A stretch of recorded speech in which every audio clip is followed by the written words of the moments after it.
Hey, what's up guys, and welcome back to another 4chan Stories video, and today we're going to be getting into 6 disturbing 4chan stories. You guys seem to love these stories, and I love recording them, so I'm going to keep recording them as long as you guys keep listening. Comment down below if you'd like to see more videos like this in the future, and I just really appreciate you stopping by.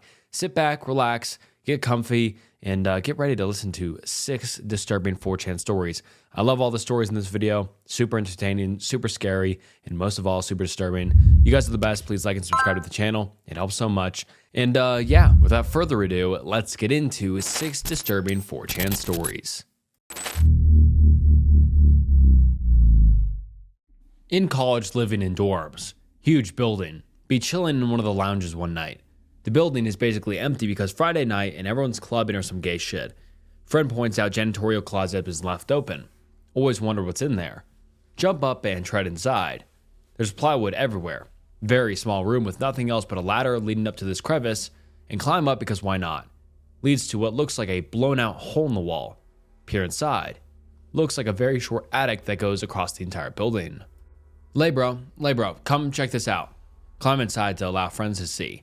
Insulation all over the place, tons of random wooden beams. The end is not even in sight. It goes as far as the light from the entrance carries. Friend is fascinated, crawls up inside with me. The fuck are you doing, man? Let's explore this place, Anon. It's just a crawl space, dude, there's nothing to see.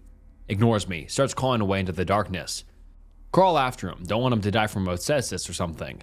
Start getting a little creeped out as we go into the darkness, paranoid I'm gonna run into a spider web or worse. We are so far now we cannot see ourselves, only the light at the entrance. Something doesn't make sense. What's the point of this large, empty attic type area if there's nothing in here? It's in between floors. I don't know, man. Friend pulls out his cell phone and turns on the camera light. Rusty pipes everywhere. Makes more sense now. Starts scanning the area. There's actually various different areas to explore. Suddenly hear a slam and the light from the entrance is gone. Nope. A friend covers phone light. Silence. We do not move. Hear nothing but the sound of pipes with water running through them. Wait a good minute. Friend reveals his light again and starts scanning across the entrance. Nobody there. I guess they just closed the janitorial closet door? Alright, now let's get the fuck out of here. Hold on, Anon. I want to check out what's behind that rubble. What rubble? Friend shines light over to something I didn't see before. A section of the crawl space that has been blocked off by pieces of plywood and clusters of insulation pushed up around it. Dude, there's literally nothing over there. I'm obviously spooked. Don't be a pussy, you pussy, F-word shitlord. Friend continues to crawl towards the rubble. Have no choice. Can't find my way back without a light. We reach the rubble and friend places his phone on the ground with the light up. He just kind of pushes shit aside easily. Crawl inside. Turn another fucking corner. What the fuck? Dude, what? I side crawl so I can see what friend sees. I shit you not. Fucking bottles of piss everywhere. Holes in the ceiling in various spots. Light beams shining up through them. In the corner is a black sleeping bag. Friend slowly crawls into the area. We look down each hole. Each one is a different view of female rooms or bathrooms. Nope. Points light in the other corner. Oh fuck no. Another identical sleeping bag. Zipped entirely up. Could have very well been a dead body. Shovel propped up against the wall. Rope piled next to it. Friend starts backing up in shock. We start panicking. Rust on walls and floor, maybe blood, we don't know. Friend knocks over a bottle of piss. Fuck. That voice was not my friend. Came from the direction of the entrance. Friend is literally freaking out. Have no idea what to do. Use adrenaline Hulk strength to kick at one of the larger holes. Friend joins in. Not working fast enough. Hear someone scrambling in the crawl space getting closer. I grab the shovel. Friend snatches it and starts beating the shit out of the floor. Luckily, part of it is plywood, of course. We literally jump into this chick's shower. Bathing shit falling everywhere. Maybe broken foot. Piss leaking from ceiling. We start yelling for help. Femanon from the dorm starts shitting herself. Femanon runs out of the hall screaming. I follow, running on possibly broken foot. I look for friend. He was staring up at the hole but runs out with us. Find hallmaster, whatever the fuck, and he's already calling the campus police. They scour the building. And they never fucking find the guy. All of the janitors become suspect of invasion of privacy shit and illegally living in building. Friend and I spend the rest of the night with police filling out shit. Friend literally develops PTSD, lol.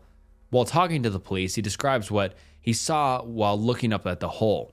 Supposedly, a white guy that looked like he was on meth stuck his head out and said, "This is the gayest fucking thread I've ever seen in my life." And all right, I think that that last line was a joke, but do you think there actually was a guy creeping down into the girls' bathrooms like that? Or do you think that was just kind of a, more prank story? I don't know. What do you think about that one down below? Interesting story. It had me believing it until that last kind of prank one, but 4chan's a wild site. Who knows what's true and what's not? Comment down below what you thought about that one. On to the next one. From an outdoor hunting website that had a creepy experiences thread. One of two. On the trip in question, I decided to hike the Malana Indian Trail that followed the ridge tops from Saddle Blanket Mountain to Oak Ridge, one of the Native Americans' favorite summer camps and trading centers. It was a beautiful August day, 2 days into the hike. I expected to be gone about 2 weeks, when literally out of the blue, the most terrifying thing that ever happened to me in my life occurred. It would change my perspective of reality forever. I was walking along the trail, enjoying the strong breeze and bright sunshine when, in the middle of a step, everything around me started to turn gray and blurry. The only way I can describe it was as if suddenly I was looking through someone else's prescription sunglasses. I finished the step and started another. Every inch I moved forward, the darkness increased, and the gray blurring turned into a jumble of shapes that made no sense.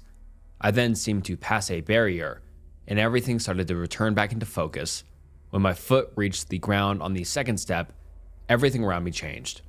Day had turned into night, and there was no wind. All the Douglas fir and pine trees had been replaced with thick jungle-like growth, and the cool, thin mountain air was replaced with humid, thick air. There were no stars in the sky, but there was a diffused light that let me see everything clearly. However, I couldn't tell what the light source was. As often happens when the human body receives a massive dose of adrenaline, the entire incident appeared like it was in slow motion, and even though I was only there for a second or two, I had time to observe my surroundings. The silence was broken by continuous high-pitched keening sound, and I was nearly overwhelmed with a sense of fear and danger. My momentum caused me to take one more step before stopping in my tracks. Actually, going to be 3, 2 out of 3. It was at this point I heard a whispered, "Gotcha," over my right shoulder. I couldn't tell if I heard it with my ears or inside my head. The word wasn't directed at me, but something said the word quietly to itself. I was so terrified, I actually felt my heart stop for a moment. That whispered word is what saved me.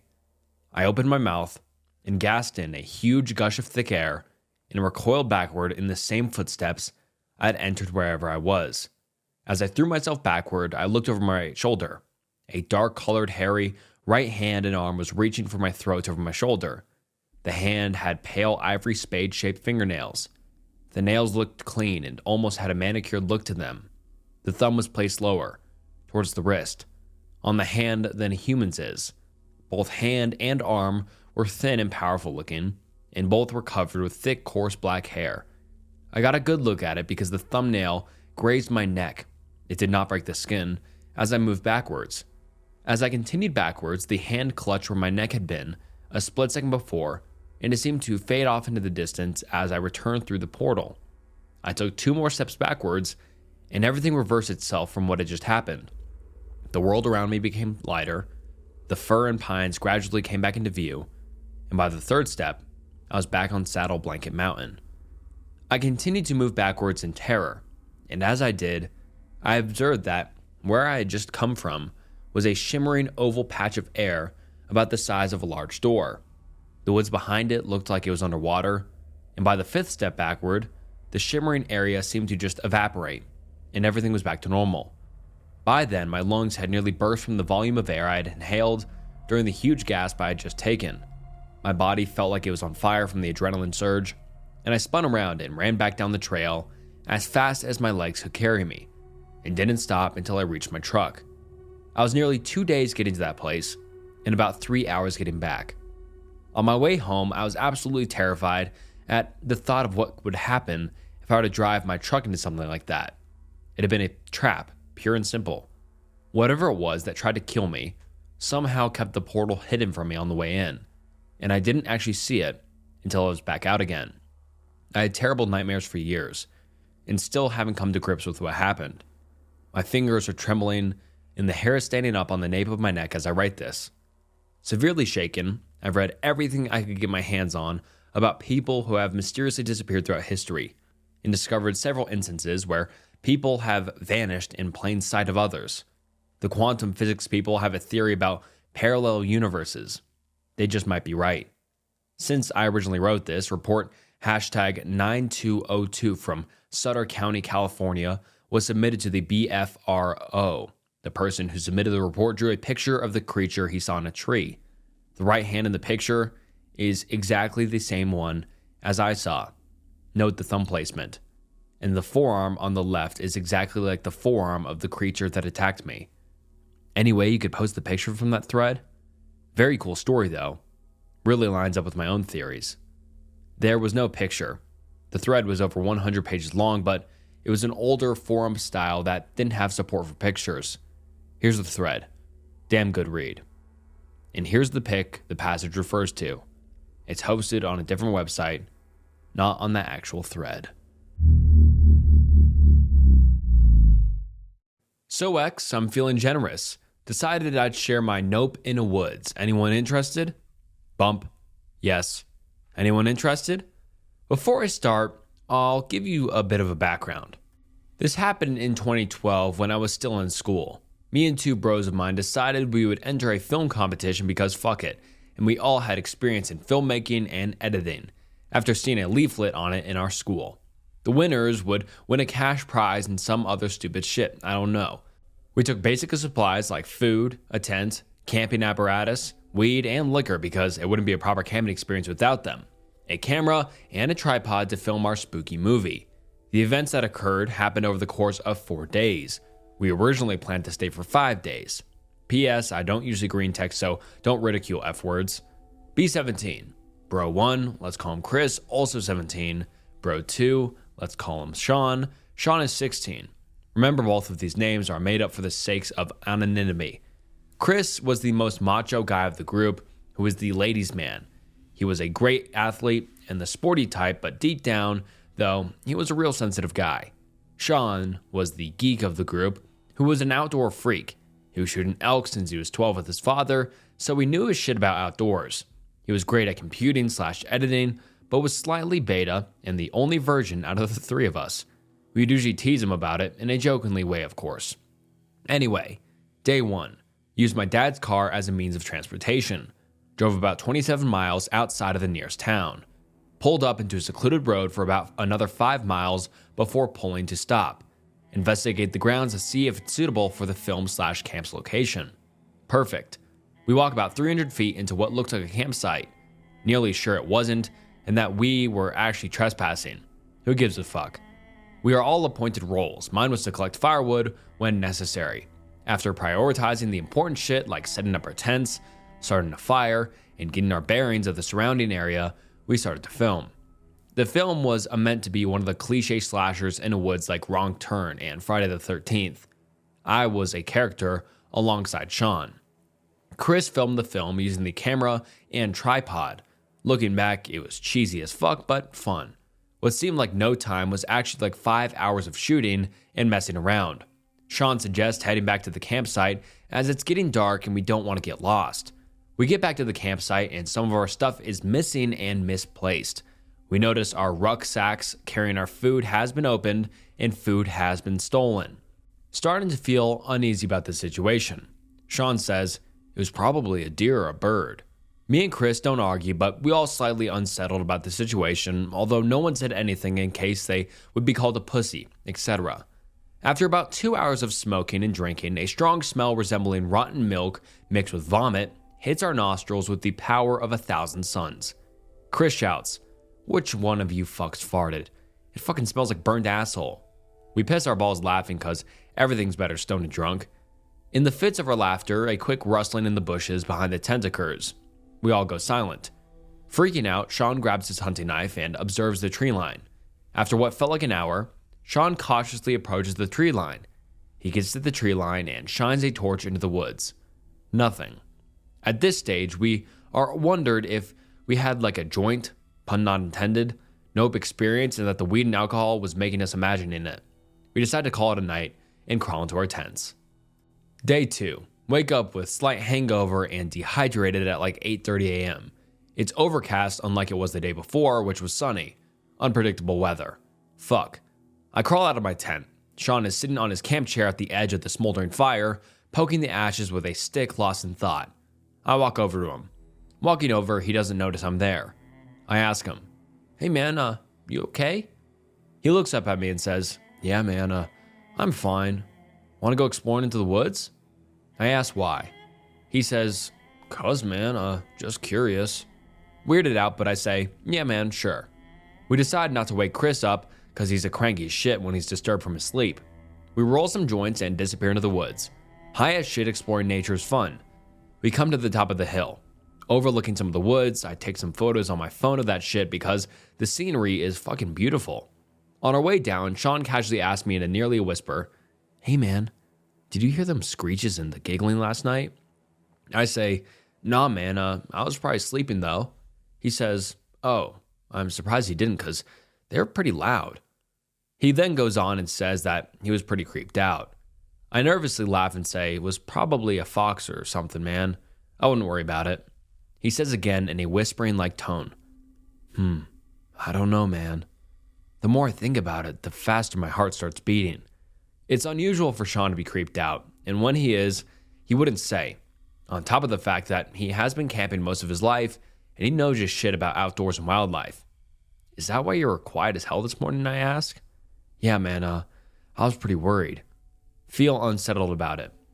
Get a deep feeling in my gut telling us to leave this place. I say nothing though. We quickly change the topic of the conversation, but the lingering disturbing feeling we were both feeling remained present. Pic related. It's the photo I took. Get back to the campsite. Chris is frying bacon. Give me some of that shit. Munchies hit hard. We gobble down like 18 slices of bacon between us in silence. We tell Chris what Sean told me. He's generally worried but doesn't let on. We can see it in his facial features and his eyes.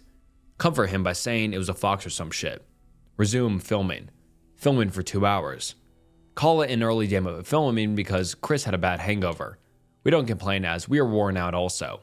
We walk back to the campsite. Everything's the way we left it, thank God. Have an early night. What? Another picture that was captured. Day 3. Wake up fresh as fuck. Fuck yes. The other 2 fuckwits are still asleep. I decide to go for a walk because I'm bored. After about 15 minutes of walking, I get a smell of decomposing flesh. I come across a bird about the size of an Xbox laying dead. It's completely skinned and mutilated and covered in flies. Get an overwhelming sense that someone's watching me. I look behind me.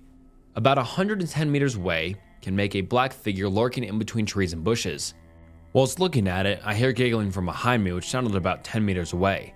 Nope. I run towards the direction of the campsite. I tell the guys what happened. They actually believe me, probably because of all the weird shit that's going on. We're all worried at this point, worried to the point that we might cancel the rest of the filming. For the rest of that day, we didn't leave the tree line.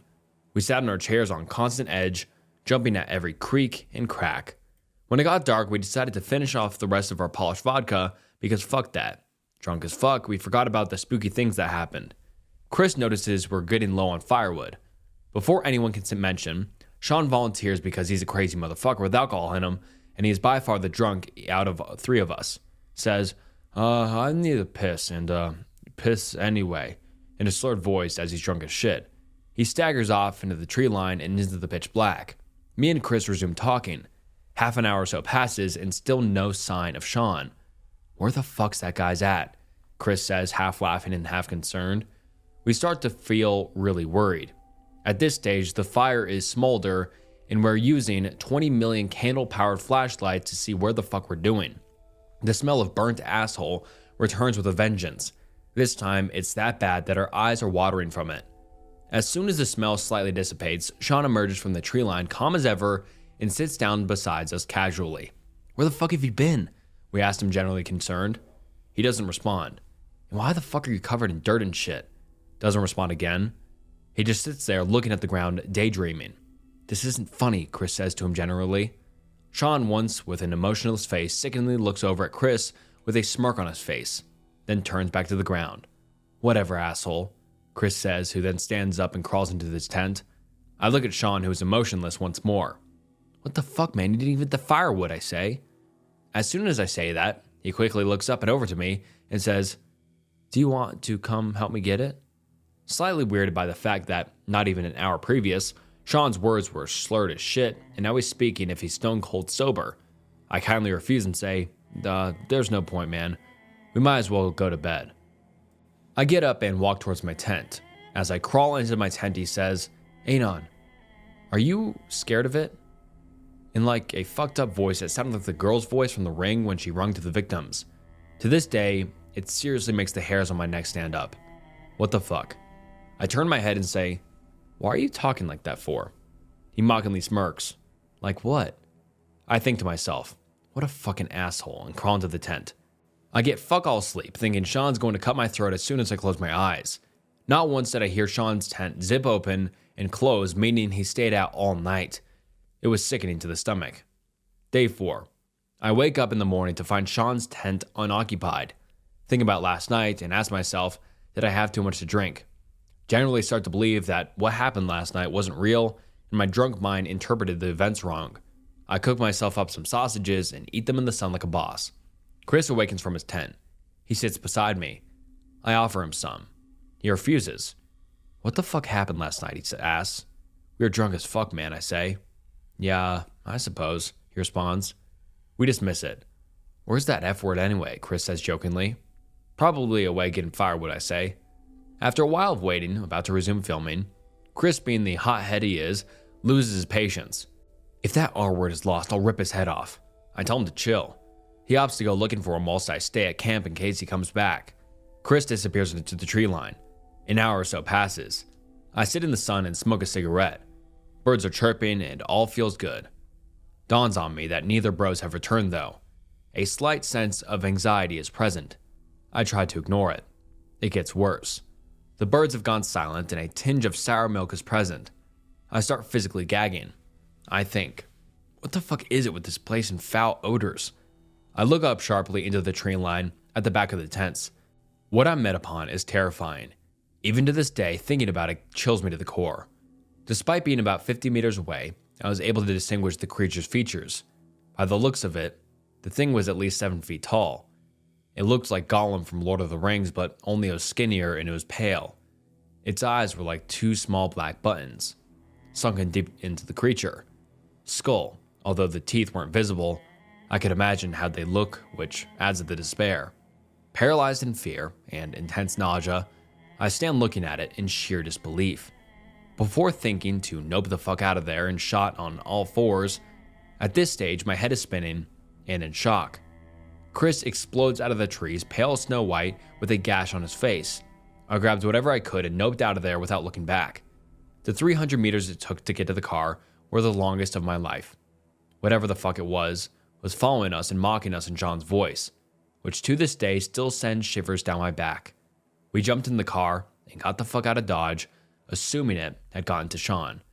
Even in the highway, we didn't feel safe. We left whatever we had up there, including the camera, tents, and the tripod. On our way home, we sat in silence, covered in shit and shaking.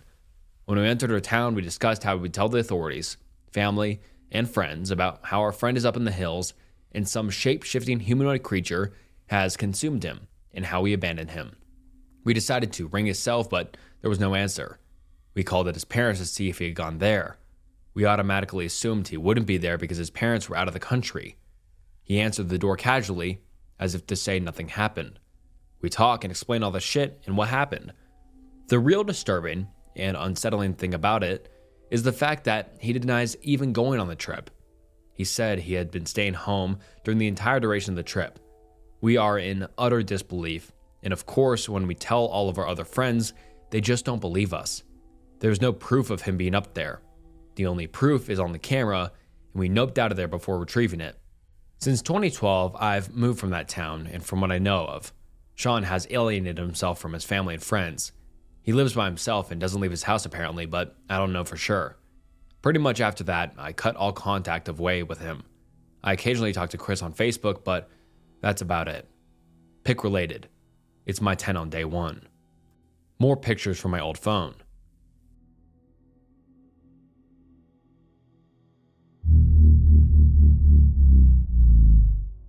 Here's my story. Be 16, be black, and have family down in Alabama. They farm and own a huge amount of land down in Huntsville. Uncle owns a big house and a bunch of trailers they put out in the woods for hunting and camping. Down south, cousins suggest that we go out there to camp. No, I'm a city kid from Chicago, so they tease the fuck out of me. Collect food, kill a pig and some chickens, and bring necessities to camp out for a few days. We get to the camp and it's obvious something is weird. Air has this weird electric smell like right before a storm, like ozone. We think nothing of it and unpack and go down to a little creek to swim for a few hours. All of a sudden, some older white guy and a white teenager come out of the bushes. He has a shotgun in the crook of his arm and says, "Hello," and asks us what we're doing this far back in the woods. Tell him about my uncle, who he knows, and say we're camping out. He tells us we need to be real careful out here and stick together. There was a big animal in the woods. His son, who is my age, asks if he can stay with us and hang out with us. He says okay. I'm going to stop green texting because the story is fairly long and the format is hard to write in. So we end up playing football, digging around with me, and there's the white kid, Tanner, 5 of my cousins, and then 4 of their friends. In total, there are 5 girls and 6 boys. We all were around 15 to 17. We ended up just dicking the day away. So we head back to the camp and pulling out some stuff for a campfire, even though the trailers both had kitchenettes. Tanner says that his family's property sits up against my uncle's. He wants to run home and ask his dad if he can come camping with us. My cousin Rooster says he's going to go with him since it's going to get dark soon. One of the girls also wants to tag along. It's about 7 o'clock and it's starting to get pretty dark. They take flashlights and take the trail toward Tan's property. The rest of us chill. We make s'mores, drink, and kiss on the girls. About 30 or 40 minutes later, there's the smell of ozone again. You could smell it over the smell of the fire we had started. This really nasty, coppery smell, like right after you've had a nosebleed and stopped. It wasn't exactly like dried blood, but it was that nasty metallic back of your throat smell. We immediately think that it's some kind of electrical malfunction, or someone left a hot plate on or some shit. We search the trailers and nothing is on, and we can all smell it. All of a sudden, we can hear people booking down the path towards us, and Rooster, Tan, and the girl all come running into the clearing, out of breath, and they don't even break stride. They all run into the trailer, right by where the fire is. We all get the fuck out of there and into the trailers. They end up calming down. Even Rooster is crying his fucking eyes out at this point. All the while, the fire's getting lower and lower. So my other cousin says fuck it, and are about to go outside to get the generator out of the shed between the trailers. Tanner goes, "Fuck no, lock the front door. Ain't nobody else going outside." He's been crying too, and his eyes are bloodshot and puffy, and his pants are dirty as shit. He goes on to tell us that they went up to his house. His father said sure, he could go out camping, but to make sure they were careful on the way back, and that maybe they should take one of the hunting rifles just in case. Evidently, Tanner had seen something in their yard a few days before. One of their pigs had come up, ripped up, and half-eaten. They assumed it was just some big-ass cat or coyotes, even though they don't usually fuck with live animals. He had gone upstairs and packed his stuff, and told his dad they would be okay without the rifle because coyotes avoid people. So they started walking back towards where we were camping. So Rooster finally stops crying and shaking. The girl already had, but she was just staring out the window with a dumb look on her face. He says they had gotten halfway into the woods towards the camp when they started to hear shit in the forest. It was almost pitch black by this time, so they weren't sure at first what the fuck it was. The girl says that she heard something in the bushes right off the trail, and they all beamed their flashlights over there, and there was someone standing back in the woods in a little hollow. Rooster said they shouted at him and told him that he was scaring the fuck out of them and what a dick he was. He says that when he realized that the guy was facing away from them, so they kept walking, and they start smelling the nasty coppery ozone smell. They say that they look off into the forest on the opposite side, and it's a dude standing in the forest, backwards slightly closer to the path. So now they start power walking and Tan keeps going. I should have taken the fucking rifle. As they're telling the story, the smell is still super strong, even inside the cabin. They say that after they started walking faster, a kind of low gibbering had started coming from both sides of the wood, as if they had started booking it back to the trailer. The girl said she had flashed her flashlight under the woods to the side of them and had seen something jerking itself through the woods.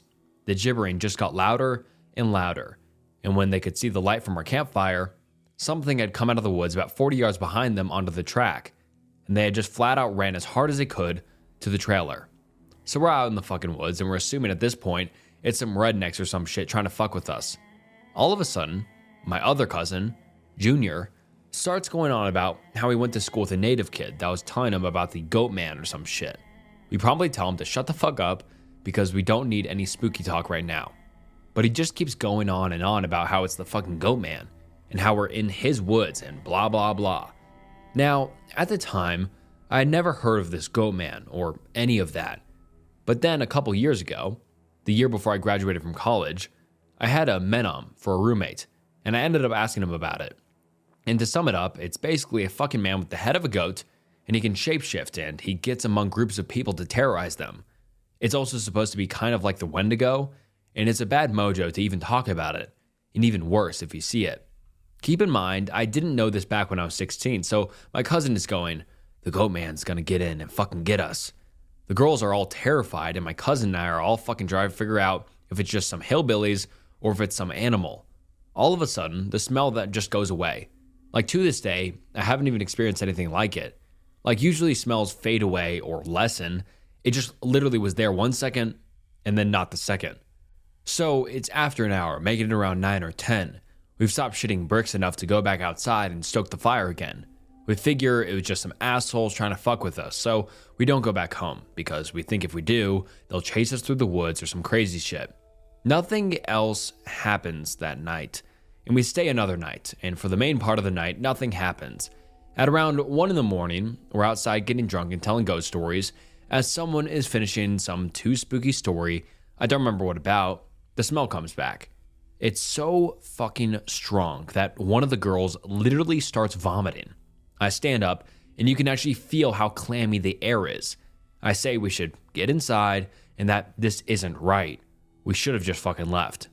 We all go back inside, and we're standing around. My cousin just keeps going on about how it's the goat man, and my cousin Rooster tries to shut him the fuck up. And all the while, I'm just feeling that something is wrong, and I can't figure out what the fuck it is. We end up sitting in there for a while. The smell is just as strong, and we're terrified and all huddled in this camper. We end up cooking brats for everybody because nobody wants to go outside. It's one of those packs with 4 brats. We have a total of 3 packs. I grill them on the stove and give everyone a hot dog. I get mine, and after a while, one of the cousins gets up and goes over to the pot to get another one. He starts grumbling about how I get 2 brats and everyone else gets 1. And I look at him like he's fucking stupid. I tell him that everybody else got 1 because there were only 12 brats. If he wants more, he should open up a new pack and cook some more. That's when the girl that had been out with Rooster and Tan just starts screaming, "Oh Jesus, oh Lord, get it out." She's crying and shivering, and then it dawns on my cousin standing on what the fuck is wrong. Me and him both glance around the room, and then I feel my heart sink. I run the fuck out of the cabin, and the girl runs out with us. The trailer door is banging against the side of the trailer as everybody books it out of the cabin. One of my cousin's friends asks us what the fuck is wrong. I start counting us. There's only 11 now. I shit you not, my cousin verified. There have been 12 people in the cabin, but being that everybody didn't really know each other well, nobody had really noticed the whole fucking time that there was an extra person. And then I realized earlier that I'd kind of noticed something was off. You know how when you're just dicking around having a good time, that you don't sweat the smallest shit? You don't always keep track of certain stuff? I'm dead sure that someone else had been in the trailer with us, and that they had been there for at least a fucking day, eating with us. What makes it worse, I could figure out which one because I don't think anyone ever actually interacted with the other person, or the goat man. The girl kept praying to Jesus, and we're all sitting outside. Eventually, we get big ass sticks and go back into the cabin, but there's nobody in there. We count again, and there's 11 people. We go back into the trailer and lock the door. We explain what the fuck happened, and the girl says that she realized too, and that's when he was about to say something. The person sitting next to her had grabbed her leg hard and leaned over towards her and said something she couldn't understand. So we are all pretty much scared as fuck as we huddle together, and I fall asleep. When I wake up, the sun is just coming up, and half the people are asleep and the other half are packing our shit up.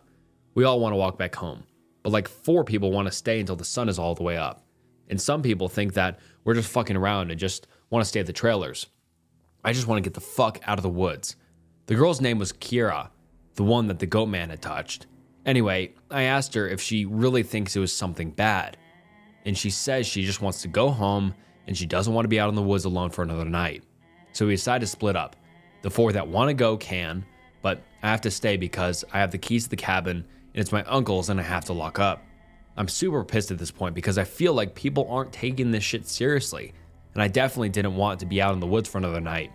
I spend the rest of the day trying to convince the rest of the people, now 4 girls and 4 guys, to get the fuck out of Dodge. Tanner leaves with them to go get a rifle and says he's going to be back. So there are just 7 of us left by 4 p.m.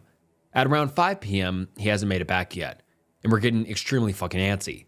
The only reason I stopped begging them to go back was because he went to go get a gun. It's about 5:30 p.m. or so, when the one cousin that did stay says that the girl Kiera is outside. We all look outside and sure enough, she's standing by the fire pit with her back to the cabin. I'm thinking to myself, if she was so scared, why the hell would she come back? And then I get this nasty feeling in my gut. Keep in mind, the whole time the coppery smell has been gone. Now I realize I can smell just a twinge of it. I say this to the rest of them and everybody, and these are the people that wanted to stay in the fucking woods after we had the goddamn goatman in our midst, is laughing at me and asking if I set this up to scare them. I'm looking at them like I'm not bullshitting you at all right now. I asked them why the fuck would I play like that. So one of the girls goes outside to get Kiera. She gets halfway to her and stops cold. Kiera starts heaving. I don't know how the fuck to describe it. Sort of like if someone with their back turned was laughing without actually making any sound. It was this fact that made me realize there was not a fucking sound in the whole woods. It was dead silent.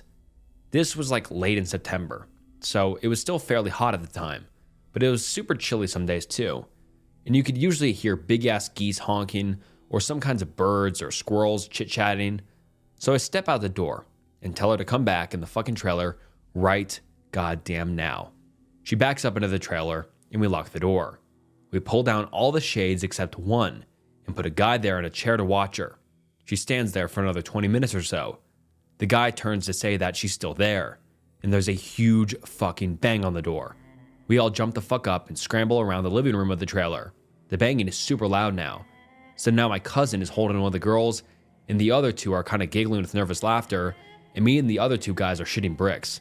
Then we hear Tan. He's screaming, "Let me the fuck in! Stop fucking playing!" So we go over to the door and open it, and he stumbles in with a rifle. There's nobody else outside. Evidently, he had walked up to the campsite. Nothing weird happened in the forest, but he had seen a girl. Mind you, he said it was not Kiera standing there. When he had gotten to the edge of the clearing, she had turned towards him with this slack-jawed look and just stared him down, slowly tracking him as he walked around the outside of the clearing towards the camp. He said it wasn't until he was almost halfway to the trailer he had realized that she was getting close to him. She had started off by the fire, and without him even seeing her move, she had been turning, inching closer. He said he just ran the rest of the way back to the cabin, thinking it would open. And when he got to the door, it was locked.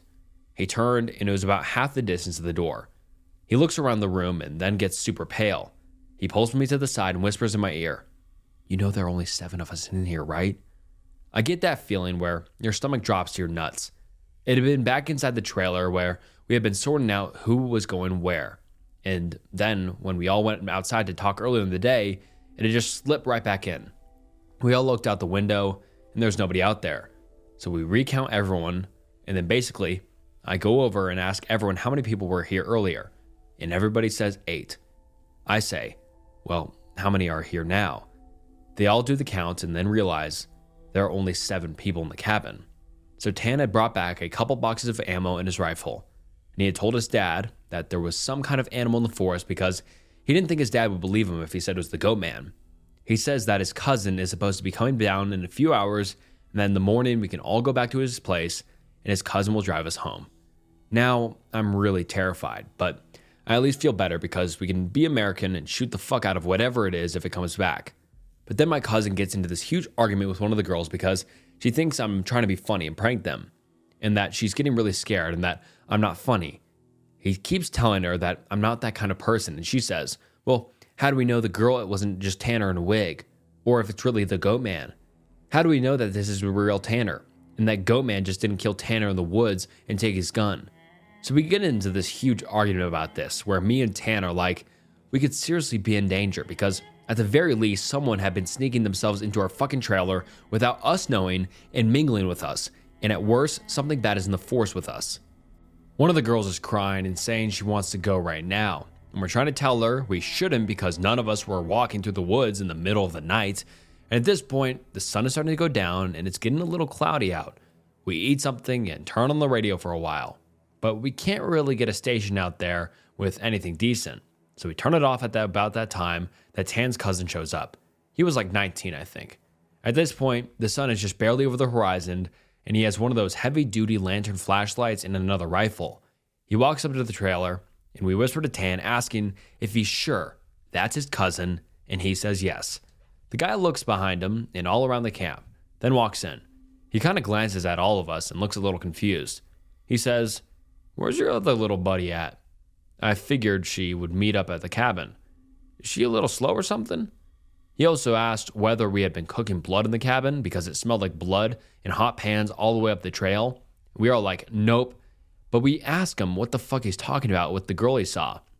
He had come down the same trail Tan had been using, and he had come up on one of the guys, one of Yu's guys' buddies, standing in the middle of the trail, looking at him slack-jawed. He had asked her a bunch of questions, but all she did was look at him. Then she smiled at him, and he said he kept walking. She couldn't seem to keep up with him and kept lagging a little behind him. He said he asked her if she was hurt or something, and if she needed any help, but she had continued to stare. Eventually, he had been walking and turned around a bend in the trail, but when he turned around and went back to see if she was okay, the trail was empty. He'd assumed she had taken some shortcut through the woods to her trailer. We tell him the whole story of what's been going on. I half expected him to say we're all full of shit, but he just listened and then sat down on the couches in the living room. Tanner's cousin gets back to the girl. He says when she had kept trying to lag behind him, it had kind of weirded him the fuck out, so he tried to keep her in front of him, but no matter how slow he walked, she was always lagging a little behind, and that he smelled this nasty smell, and it got stronger as he got to camp. Eventually, it got really strong. She had said something really low that he didn't catch, and when he had turned around, she'd been right in the fucker with him, and he stepped back from her. It was at this point he asked her if she was okay, and if she wasn't, him to carry her on the back the rest of the way, and she just kept staring.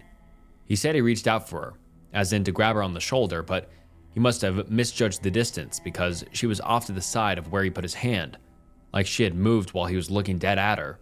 So at this point, we know this shit's real, unless Tan is playing at a joke, which we can tell he's not because he's almost pissing his pants. So they load up the rifles, we eat some more, and we just kind of sit around until about 11.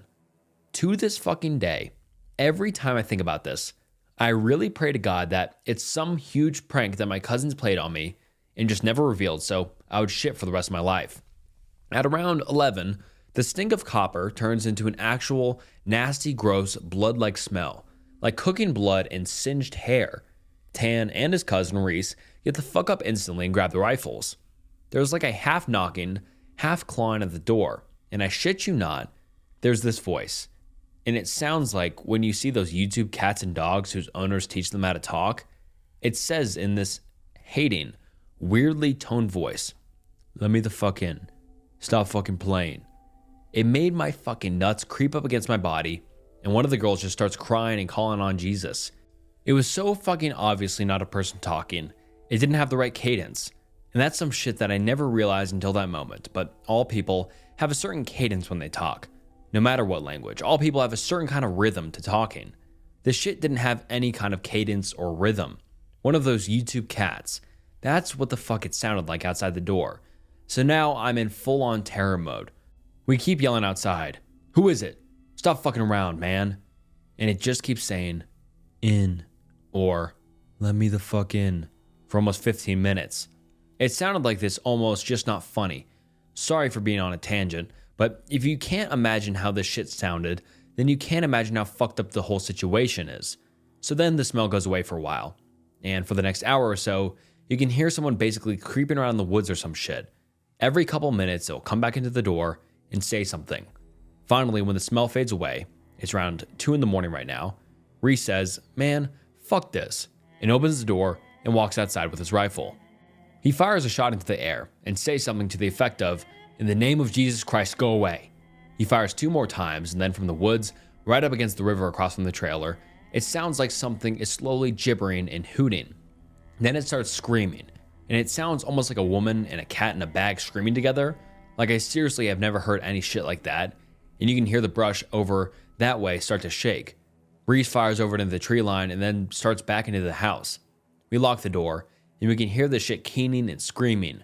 Reese said something had come out of the bushes, super low to the ground and crawling towards the cabin. He had shot at it. Pretty much that was how the rest of the night went. He was literally screaming constantly for the next 2 hours, and we could hear shit moving out into the tree line, but it never came back up to the cabin until everyone had finally fallen asleep. Tan had been sitting in the chair watching the door with his rifle. Nobody else heard or saw this, and he told me 2 days later, after the whole thing was over. He said he had been nodding off after the screaming and noise had finally stopped.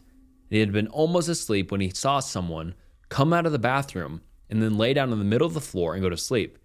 He just assumed it was one of us, and he had nodded off. Then he said he kind of realized something was wrong, and while pretending to be sleeping, he counted us. There were 9 people in the cabin. He basically didn't want to try and shoot at the fucking thing in the cabin and have it kill us all then and there, or have Reese wake up and start shooting and then we K ourselves. So we just stayed awake all night, pretending to be asleep. He said sometimes it would stand up and kind of do this weird jittery thing, or heave like it was laughing, but then it would lay back down. The story closes pretty weak because, from my perspective, nothing happened. We woke up and I noticed that Tan was a little jittery, that he'd been avoiding looking at all of us. But we had ate some breakfast, packed up, and started walking to his house. He stayed last in the cabin and said he'd lock up and bring me my uncle's keys to just start walking and he'd catch up, which I didn't really want to do. We got a little bit up the path, and when he came running up, basically, we just jogged back to his house. His cousin took us home, and there was a window in the bathroom. Tan had gone back to lock up and looked in there. We were too stupid to lock a screenless window. The window was fucking up when he got in there. I'm guessing it had been doing that all along, waiting for us to fall asleep or slip up, and then getting in among us. It walked with us all the goddamn way back to his house, and then he said it lagged to the back of the group and looked him dead in the eyes before walking into the woods.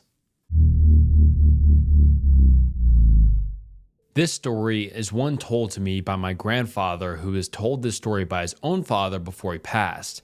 I cannot be 100% confident in the veracity of the facts that are about to be told, since my grandfather told me this story well into his 80s, so many details may seem either wonky or strange. With that being said, I was told this story with the full confidence of my grandfather that it is true. Be my great-grandfather Alberto, between 18 and 20 years old, looking for work in the 20s, going from place to place with no real luck, pretty much a wandering hobo. Ends up in Texas, ends up in a town called El Paso, decides to stay since he's not only hoping for work, but winter was almost here and he needed to find a place to stay. Fast forward a month or two, he finds work as a janitor / groundskeeper for the local school. Nothing wild, but it paid enough to stay alive. One day after his work was done, he decided to double check his work and make sure he didn't leave anything too dirty. On his look around the building, he runs into this old man, looks like Pick related. "Hey, you're not really supposed to hang around here. You need help getting home?" "Haven't got a home. Don't need one." The old man stands up and looks at Alberto, almost like he's checking to see if anything is out of place with him. "May I help you?" The old man just smiles and tells him that he's making sure everything is in order. Old man pats him on the back and begins to leave. Soon as Alberto turns around, the man is gone. A bit confused, he simply finishes his work and goes home for the day. Alberto would see the man constantly from then on. Man was cordial and very complained when he was told he had to leave the premises. Each time the old man would make sure Alberto was in good health, would constantly ask, "Have you had any fevers lately? Have you felt ill? How's your stomach?" Each time Alberto would answer politely, but always felt as if the man had an ulterior motive behind these questions. Thought what it was never obvious. One day, Alberto, who we'll just type out as Al from now on since it's faster, had fallen ill with a bad stomach virus. Still went to work since he was just that kind of person. When he ran into the man again, the man once again asked, "Is all well with you, good sir?" Al for the first time responded that he was not in the best of health. Almost instantly, the man's face sparkled with a smile. "Here, my boy, drink this. It shall make your ailment disappear as if it never occurred." As he said this, he took out a small bottle of clear liquid. Al looked at the liquid and asked the man what it was, obviously very wary. "Trust me, boy, it will do you no harm. Besides, would you rather be more wary of a cure or your clothing integrity?" the old man said with a hearty laugh. Al, thinking in his mind he had nothing to truly lose, took a swig of the bottle. By Al's own words, it was one of the most disgusting things he had ever tasted. It was so bitter, it almost stung his throat. It was so bitter that it began to make him vomit. He vomited for about 3 minutes before it subsided. Angrily, he asked the man what was in that elixir and why did it taste so disgusting. The old man simply smiled. "As bitter as it may have been, how does your stomach feel now?" Al hadn't even noticed he felt better. No more than that. He felt revitalized, like he had never had the illness to begin with. He felt as if he'd just taken a long nap and was better than ever. Al looks at the man and asks what exactly that was. Old man simply continues to smile and tell him to not worry about it. "Just something I made myself. Glad to help you, my boy." The man left again, and Al, besides himself, almost impulsively followed the man. By the time the old man had turned the corner, he vanished. Not a single trace of him was left. Al went back to work with the thoughts of the old man still in his mind. Next time, he wouldn't let him get away. He would instead ask how he made the medicine. But the man didn't come back. For a few months, then years, then almost a decade. The man never returned, until one day, in autumn of 1931. Al had gotten a wife and a family of his own, had pretty much all but forgotten the old man and his strange elixir. 2 years before my grandpa was born, his brother was born, first child to Al and his wife. One night, he fell really ill. This was in the 30s, so even something as simple as a common cold could still fuck you up good. Plus, his brother was barely 6 months old. Not enough money to even see a local doctor. Have to rely on a simple bed rest and soup since that's all they knew how to do. At one point, the kid got to a point where it truly seemed like he wouldn't make it past the night. Al, having no other option, had to try and find anyone who would loan him money to get this kid to a doctor. Ran all over town and no luck. No one even gave him a glance. Getting more desperate, he basically began to break down in the middle of the street. That's when he heard a familiar voice. "Ah, my boy, what ails you? Another bad stomach?" Al turns to the grizzled old man again. Doesn't seem a day older from the last time we saw him. Al hesitantly tells the old man that his son is sick and needs help. How he doesn't have any money, and he is getting increasingly desperate. The old man, as his usual self, lets out a laugh and pats Al on the back. "My boy, take me to your son. I can help." Al looks at the old man and begins to explain that this isn't just some stomach virus. This is something much worse. The old man nods and tells him to simply heed his word and take him to the boy. Reluctantly, Al takes the man to his son. The old man inspects the boy whilst Alf's wife asks him who the old man was. He tells her he's a man who helped him cure of a sickness once. Maybe he can help the kid. Wife understandably looking at Al as if he just lost his mind. Tells her to just trust him. The old man begins to take something out of his jacket. "I say, my boy, you've made quite a life for yourself while I was gone. Beautiful wife, a nice home, and a child. Truly wonderful," the man says as he mixes his 2 elixirs from his coat together. He then proceeds to give the child a singular drop of the elixir on his forehead and gently rubs it in on the infant. Al looks on in confusion, but also hope. Only a few seconds later, the baby's cries subside. The wife goes to check their son, and she notices his fever is gone. In fact, the baby is sleeping soundly, happily. No sign that the fever ever existed. Just like that day 10 years ago. It was seemingly a miracle. The old man smiles and gives the elixir he used for the child to Al. "Take this. 1 drop should ever fall ill again." Al takes the elixir and as he puts it away, notices the man walking out of the house. Al follows him and asks him to wait. Al asks him who exactly he is and how he even knows how to do these things that seems almost like magic. The old man smiles and sits on the outside bench. "I suppose I do owe you something of an explanation to you. After all, it's only been natural to be curious." Al begins to ask him any and every question he can. The old man smiles and calmly answers each of his queries. What is your name? My name, I'm not sure anymore. It's been a while since I've been called anything but old man and vagrant. So many names aren't something I follow anymore. Who are you? Just a simple man who likes to travel, to see the world, to learn, and as you can see, I've learned quite a bit. What exactly are those elixirs made of? Simple things. Bones, plants, natural things that come from the earth itself. Is it magic? You could see it that way, yes, but I like to think of it as a science that science hasn't accepted yet. What does that mean? You could say that my science is based off more what we perceive as false or witchcraft, a science that to some seems childish or impossible. But as you've seen today, it is all but impossible. Where did you learn this from? When I was younger, I met an old woman.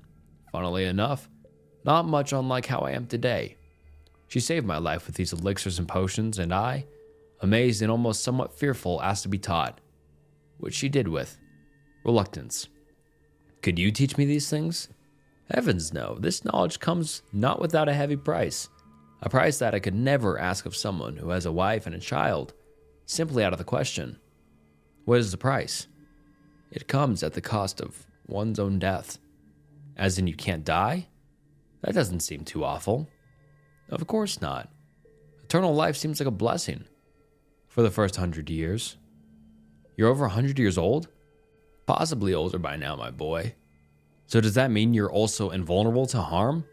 Oh no, I can still much be shot and murdered. I said eternal life, not invincibility. Couldn't you just kill yourself then? It wouldn't matter. I have no soul to cross over with, so it would simply be my end. So does that mean there really is something else after this? From everything I've taught? Yes. If you're mortal, why do you look so old looking? Just because I can't die doesn't mean I can't get older. It just takes longer. Can you cure illnesses and wounds? Of course. It's pretty simple. What can't you cure? This question made the old man stop. For the first time since meeting, he frowned and looked at Al. I can't cure death. Once a soul has begun to cross, I can't bring it back. I know from experience that life does not like to dwell on itself. What will you do now? Simple, my boy. I continue to wander, continue to learn until this planet's last breath. Al, without any further questions, simply begins to thank the old man for everything he has done. The old man, once again smiling, pats Al on the back. My boy, I simply did what was needed of me. And with that, the old man left without another word, never to be seen or heard of again. Simply made into a story for his children to hear when they were older, and eventually I heard it. I can't necessarily say I believe it, but I suppose anything is possible. Cheers, you old elixir-making man. Hope you're still kicking. Short little Adamnadium. My grandfather actually did have an empty vial in his possessions when he passed, which I have to assume was the vial of elixir given to him by his father. We'll try to post a pic of it someday, but for all I know, we probably threw it away when we were cleaning his belongings after he passed. This happened about 2 years ago. It's something I've told only one other person since. Pick is of the town. It's shit for a reason explained later. B. Canuck, Vancouver area. Be 19 with a fresh PAL and ability to legally drink. Plan a trip up north. Dad tells me about an old abandoned mining town his friend worked at in the 60s. Gives us location. Decide to bring native bro from high school. We both own guns. Ask my dad if I can borrow his AWD Honda Passport from the 90s. He accepts. Bro brings SVT 40. I bring SMLE number 1 MK3. Drive past Kamloops by about 200 kilometers. Takes about 2 days of driving. Spend one eventful night at abandoned trailer park. Eventually find ourselves on back roads using ancient maps Dad provided. Modern maps and GPS don't have the roads on record. Clearly old logging roads, not used for at least a few years.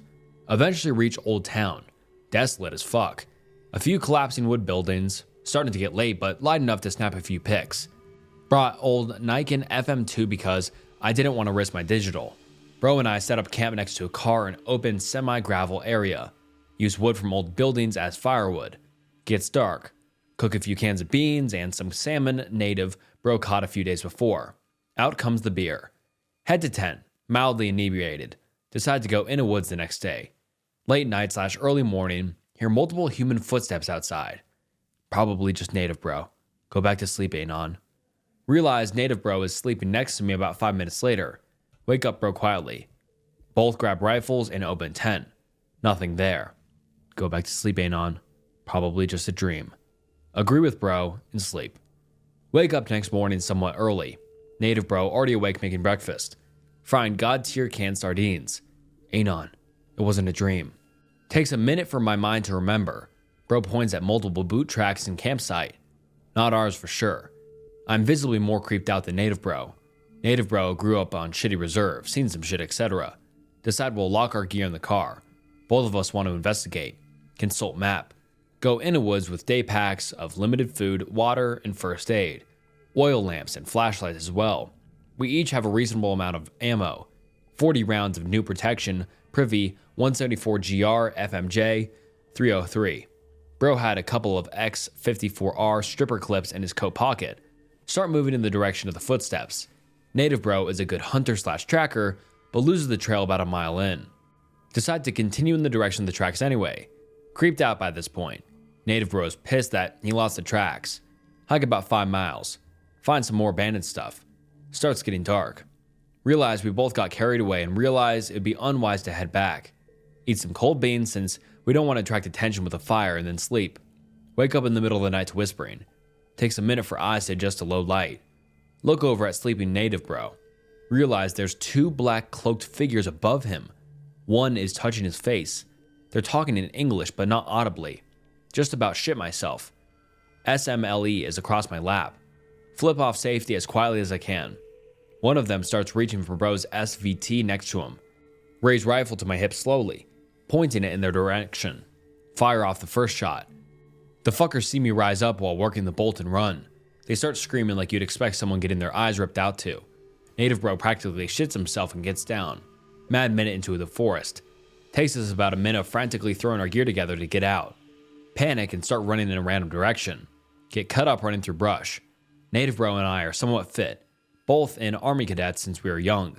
Run for a good 20 minutes. Stop to catch our breath. Anon, what the fuck? Explain what happened to bro. He looks horrified. More than usual. He tells me about some cult that committed crimes on his reserve. Says RCMP couldn't do anything since it was native land. Linked to disappearances and CA. Reserve is maybe 200 kilometers from us. Nobody ever convicted. When our nerves calm, we consult our map and compass. Realize there's a clearing next to us and use that to navigate. Forego lights in favor of quiet movement. Move slowly for about 6 hours. Periodic map and compass checks. Tired as fuck when we arrive at the tree line near the camp. Despite being dark, we realize there's movement in our camp. A hooded figures and what seems to be a man with a deer's head trying to get into our car. Hands are shaking. Mom spaghetti. Start moving down the hill. Not paying attention because of no sleep. Foot catches root. Crash and roll downhill. Cut up and bruised but otherwise fine. All 4 of them are screaming and moving towards me. Unaware of native bro still being in the tree line. Deer head leader is naked. Cock flailing everywhere. He's about 10 feet away from me. Realize he's got a fucking hatchet. Realize I won't be able to raise my SMLE in time. I'm gonna die here. Make my peace with the God Emperor. 2 shots rang out in rapid succession. Deer man drops his hatchet, clutches his chest, pulls one leg up, and fucking drops. Continuing, probably the last part. Pick related. It's the SMLE in my dad's car. Hooded figures hesitant now that their leader just took some Soviet glory to the chest. Pick myself up and raise SMLE. Sort of aim at the middle of the tree and fire, which I assume to be a hip shot drops them. He's screaming like a motherfucker. At this point, native bro is next to me. Out of what I suppose was pure anger, one of them charges us with a long knife, maybe a short sword. Native bro and I both fire a shot. We both hit him. Practically goes limp instantly. Last remaining uninjured fucker tries dragging his injured friend off. I'm hesitant to shoot since they're backing off, but native bro shoots the uninjured one in the head. He keeps moving for about half a second before dropping.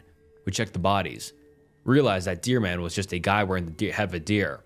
X54R, blew his chest open, blood and mashed organ everywhere. Last two were dead as fuck. Old rounds like they were really mashed organs and bone.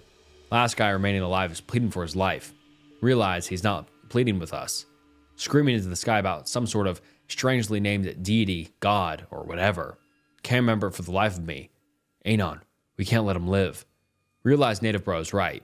Threat of cult coming after us or police finding out is too great if he lives. Don't want to do it. Offer SMLE to Native Bro. He simply kneels down and slits this guy's throat. Whispers, something something for Sierra. We pick up as much of our brass as we can, pack up our car, and get the fuck out. Light out by the time we get onto the main road. Adrenaline dying down. Realize that I just killed someone. Break down in the car and cry like a bitch.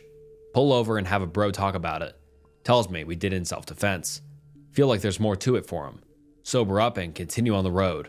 We take it easy and stay at motels the rest of the way back. Continuing, definitely the last part. End up eating at the White Spot in Hope. Completely silent over the meal. Realize how hungry I am. Barely ate twice on the way back. Remainder of the ride back is spent in complete silence. Drop Native Bro off at his apartment in North Van. We exchange an awkward silence and a few smiles. He hugs me for some reason. Call it gay if you want, but I needed that shit. Get back home, lock bedroom door, keep loaded SMLE next to bed, sleep for the better part of a day and a half. Meet up with dad to return car. Remember what Native Bro said about Sierra. Turns out she was Bro's older sister who was kidnapped as a kid, ended up an alcoholic and druggie, aged herself when she was 16. Shit bricks. Asked dad why town was abandoned. Well, Anon, the mine dried up and many of the residents resorted to illegal industry to make a living. Asked specifics. Said he doesn't know. He asked his friend who lived there. Friend died 6 months later of lung cancer. Never had the chance to ask him. Even more frustrating than the nightmares is not knowing what the fuck happened. Can't seem to find out the town or the town's name online. And I've since wanted to go back with a larger group. Probably gonna wait a few years though. Pick related. It's some of my guns. I still own that damn SMLE. You guys are the best. Thank you so much for watching to the end of the video. If you enjoyed this video, I'm sure you'll like others on the channel. I have a lot more 4chan stories. I have Reddit stories. I have Reddit users. I have a lot of different videos, and I'm sure you'll like them all. So please go check out some other videos. You guys are the best, and big shout out to you if you watch the end of the video.